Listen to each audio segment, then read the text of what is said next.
आज मु जदि हार मानि नहीं थांती तो ताहले आज आपण माने एई वीडियो मोर देखि न थांते। आज मु आपण मानकु गोटे छोट कहानी टिए कहिबी जहाँकि मो जीवन को संपूर्ण रूपे बदली देइछि। सांग माने मु जतेबेले यूट्यूब रे प्रथम वीडियो अपलोड कली मु भाबुथाए मोर प्रथम वीडियो रे बहुत व्यू आसीबो, बहुत लाइक आसीबो, बहुत सब्सक्राइब आसीबो, किंतु सेमिति किछि हैला नाही। बहुत कम व्यू, बहुत कम सब्सक्राइबर, बहुत कम कमेंट आसला। सेतेबेले मो मनरे गोटे कथा आसुथाए, मु यूट्यूब छाड़ीदेवी कि मो द्वारा आउ हबनी, मु पारिबेनी, एसबु मो मन को मन आसुथाए।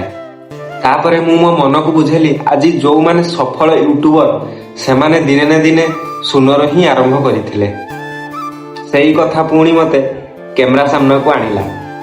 आज मु आपण माननकु गोटे प्रॉमिस करूची, मोर यूट्यूब रे कम व्यू आसिले भी मु वीडियो अपलोड करिबा बंद करिबी नाही।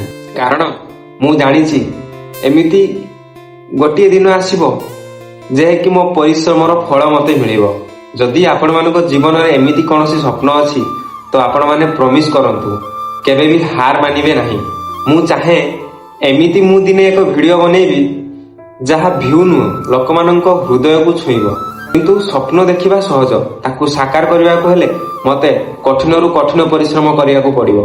मु जेतेबेले प्रथम यूट्यूब आरंभ करूथाए सेतेबेले मु प्रति 10 मिनिट रे थरे यूट्यूब आप ओपन करी वीडियो रे केते व्यू गला, वीडियो रे केते सब्सक्राइब गला, वीडियो रे केते कमेंट हैला, एई सब देखिथाए। किंतु वीडियो रे मोर सेमिति किछि ही आसी न थाए।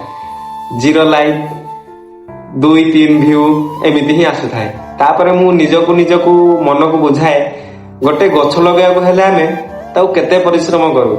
गछ लगाइबार पर दिन फल फळे नाही।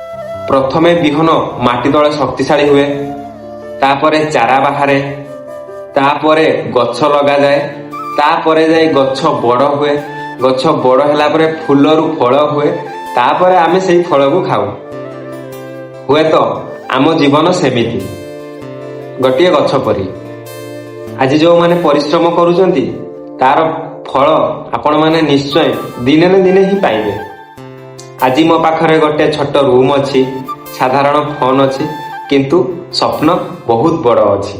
मु चाहे गोटे दिन एई वीडियो को मु निश्चय देखिबी आ मु कहिबी निजकु तू केबे भी हार मानि नथिलु।